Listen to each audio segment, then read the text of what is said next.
Karena di mana-mana yang namanya tambang udah pasti merusak. Tidak mungkin tidak merusak gitu. Nah, PBNU yang merupakan ormas keagamaan terbesar di Indonesia dengan segala fatwa dan pernyataannya itu diragukan bisa berpendapat secara objektif jika kemudian menyangkut soal tambang.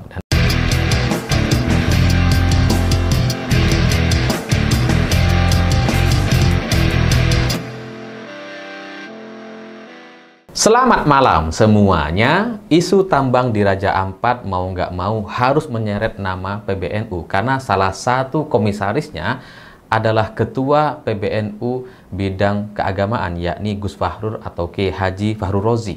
Jadi ternyata ribut-ribut soal Raja Ampat dan penambangan nikel di sana itu salah satu komisaris dari perusahaan yang diributkan atau dipermasalahkan adalah elit dari PBNU. Dan ya sesuai dengan pekerjaan atau sesuai dengan posisinya, Gus Fahrur atau Kiai Haji Fahrur Rozi itu memberikan pembelaan bahwa tambang yang dilakukan oleh PT GAG Nikel itu bukan di kawasan wisata Raja Ampat. Jauh katanya, itu sama sekali bukan di kawasan wisata. Dan Raja Ampat gak mungkin bisa ditambang karena tidak mengandung nikel. Kayaknya paham sekali ini Pak Kiai ini. Dan ini katanya sudah sesuai dengan aturan. Jadi ya sebenarnya semua juga udah tahu bahwa penambangan nikel itu bukan di persis titik lokasi wisata Raja Ampat, tapi masih menjadi bagian dari lokasi wisata Raja Ampat. Jadi kalau dianggap ini bukan di Raja Ampat, ya salah. Di mana? Di Papua? Ya di Raja Ampat lah, karena emang masih di kawasan wisata gitu. Dan itu dekat sekali, jaraknya sekitar 30 km. Dan itu dekat kalau untuk urusan pantai gitu ya. Karena ya kalau di satu sisi sana kemudian tercemar, itu akan gampang sekali untuk bisa terpengaruh ke lokasi yang lain atau pulau yang ada di terdekat dari mereka gitu. Sehingga pencemarannya ya lebih mudah menyebar dan lebih mudah terdampak. Dan kalau Gus Fahrur atau Kiai Fahrur Rozi memberikan pembelaan, ya mungkin perlu disempurnakan dengan label halal sekali. Atau ini dianggap sebagai sebuah produk yang tidak boleh diprotes karena ini sudah halal. Ya kalau cuma pembelaan bahwa ini bukan di kawasan wisata itu nggak mempan gitu. Orang tetap akan protes dan orang akan bisa melihat bahwa ya memang masih di kawasan wisata Raja Ampat, nggak bisa dibantah gitu. Dan Gus Fahrur Rozi yang menarik dari apa yang dia sampaikan hari ini, dia bilang bahwa ini saya mewakili pribadi, jadi nggak boleh diseret-seret kepada PBNU katanya gitu ya. Saya tidak mewakili PBNU, saya menjadi komisaris di salah satu PT tambang di Raja Ampat itu atas nama pribadi katanya. Ini juga merupakan pembelaan yang menurut saya lebih lucu lagi dibandingkan pembelaan sebelumnya yang mengatakan penambangan bukan di Raja Ampat.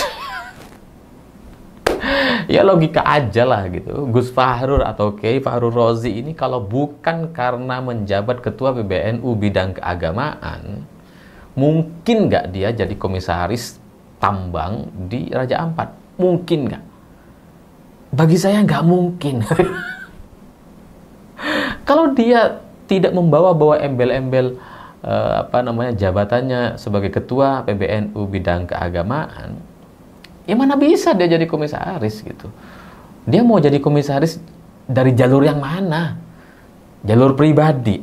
Apa yang mau dibanggakan? Mohon maaf gitu ya. Kalau mau urusan soal agama, wah kita harus percayalah dengan Kiai Fahrur Rozi. Tapi kalau soal urusan tambang, apa yang mau dijual? Bukan mau dijual. Apa yang mau ditunjukkan oleh seorang Gus Fahrur atau Kiai Fahrur Rozi untuk bisa menjabat sebagai komisaris tambang nikel? Latar belakangnya apa? Kan sebagai pimpinan pesantren nggak nyambung. Masa pimpinan pesantren ngelamar jadi komisaris tambang? Kan nggak bisa gitu. Nggak ada hubungannya, nggak ada kaitannya. Kalau bicara soal latar belakang pendidikan, S1-nya pendidikan agama Islam. Nyambung apa sama tambang? Jadi nggak ada hubungan sama sekali. Dan kalau Kiai Fahrur Rozi membantah atau menganggap bahwa ini atas nama pribadi dan sebagainya, ya itu menunjukkan kalau dirinya ini tidak bersyukur gitu. Karena satu-satunya alasan dia dipilih atau ditunjuk atau diterima sebagai komisaris pasti karena posisinya sebagai ketua PBNU bidang keagamaan. Kalau dia nggak jadi ketua PBNU, nggak mungkin dia mau ngapain. Paham juga belum tentu gitu kan. Jadi ya ini menunjukkan Gus Fahrur ini tidak bersyukur, tidak menghargai PBNU yang sudah mengangkat dirinya. Dia jadi komisaris ya karena embel-embel NU sebenarnya gitu. Tapi sekarang ketika ada situasi seperti ini, dia bilang, wah ini atas nama pribadi, tidak atas nama PBNU. Ya mana bisa, itu melekat dan menjadi satu kesatuan gitu. Dan tapi bagi saya jadi isu ini menjadi menarik karena ketua PBNU yang lain bidang media dan advokasi, yakni Syafiq Ali, itu berkomentar negatif terkait tambang di Raja Ampat gitu. Karena Syafiq Ali bilang di sini pemerintah mesti memoratoriumnya. Moratorium itu menunda atau menghentikannya. Tidak ada wilayah di Indonesia yang seperti Raja Ampat Papua. Kalau ekosistem di sana rusak, tidak ada yang bisa menggantikannya, kata Syafiq Ali. Jadi ini dua ketua PBNU beda bidang itu berbeda pendapat soal tambang.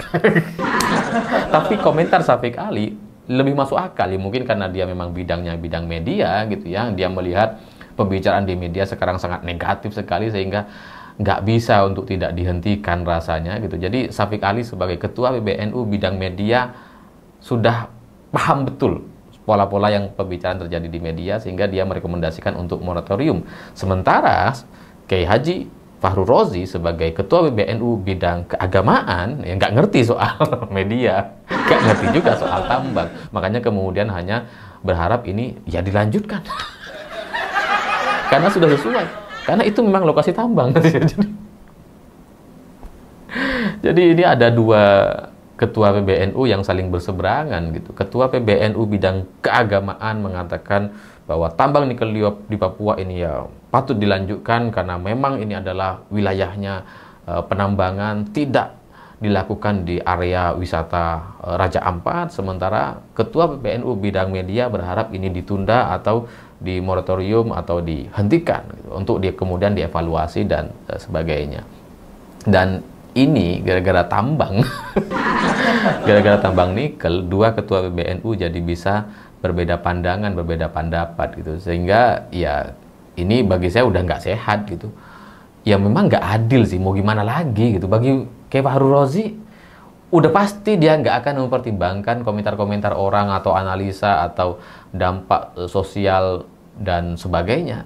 Nggak mungkin gitu. Karena yang paling dipikirkannya ya dampak bagi dirinya sebagai komisaris gitu. Kalau dia nggak membela, malah bilang ya udah dihentikan, malah dia yang berhenti kayaknya jadi sebagai komisaris, diganti sama orang lain gitu kan. jadi ini adalah komentar yang ya, berseberangan, tidak sehat dan juga tidak adil karena di sisi lain Syafiq Ali tidak punya kepentingan gitu. Ya dia berkomentar bebas-bebas saja karena ya nggak ada kaitannya gitu. Kalau misalkan kemudian Kiai Fahru Rozi nanti dipecat atau diganti sama orang lain, Syafiq Ali juga nggak terbebani. Kadang dia merasa bukan urusan saya gitu kan. Ya tapi ya patut diapresiasi lah pernyataan dari Syafiq Ali karena ini menunjukkan bahwa PBNU cukup dinamis ternyata gitu, sehingga perbedaan-perbedaan pendapat itu bisa kemudian terjadi. Tapi yang penting dari sini, dari kasus ini, PBNU sepertinya perlu sudah belajar bahwa kasus tambang ini itu pada akhirnya kalau ada momentumnya bisa membuat mereka sangat-sangat negatif sekali. Mereka harus belajar dari kasus ini gitu ya. Ini mungkin hanya komisaris yang dipermasalahkan dan kemudian sudah terseret-seret tuh nama PBNU. Apalagi nanti misalkan ada tambang yang memang dikelola, dimiliki oleh PBNU dan kemudian terjadi masalah, maka efek negatifnya akan jauh-jauh lebih besar dibandingkan hanya Kiai Fahru Rozi yang menjadi komisaris di PT Gag Nikel Raja Ampat Papua hari ini. Jadi ya ini menjadi satu pelajaran agar PBNU bersiap-siap gitu ya, atau mengevaluasi gitu untuk kemudian mengharamkan tambang misalkan, ya bisa saja gitu. Jadi ya pertama harus dipersiapkan kalau nanti mereka menghadapi situasi seperti ini, dan sebelum itu terjadi mereka harus mengendalikan, harus kemudian bisa antisipasi, harus menghindari masalah-masalah yang mungkin terjadi di masa yang akan datang terkait tambang yang dimiliki oleh NU atau PBNU. Atau yang kedua, ya kalau mau tenang gitu ya, mau hidup tenang, PBNU mau bebas bicara sesuai tuntutan atau suara-suara, mewakili suara-suara masyarakat, mewakili suara jamaahnya, ya maka PBNU harus melepaskan diri dari urusan tambang. Karena di mana-mana yang namanya tambang udah pasti merusak. Tidak mungkin tidak merusak gitu. Nah, PBNU yang merupakan ormas keagamaan terbesar di Indonesia dengan segala fatwa dan pernyataannya, itu diragukan bisa berpendapat secara objektif jika kemudian menyangkut soal tambang. Dan ini salah satu bukti dari Kiai Haji Fahru Rozi yang mengatakan bahwa tambang itu sudah sesuai, tidak di Raja Ampat, itu foto-fotonya hoax, editan dan sebagainya. Ya, saya berharap semoga tambang-tambang yang dimiliki oleh PBNU tidak bermasalah gitu ya. Karena kalau sampai terjadi masalah, itu akan meruntuhkan citra PBNU secara keseluruhan. Bukan hanya soal tambangnya, tapi PBNU-nya gitu.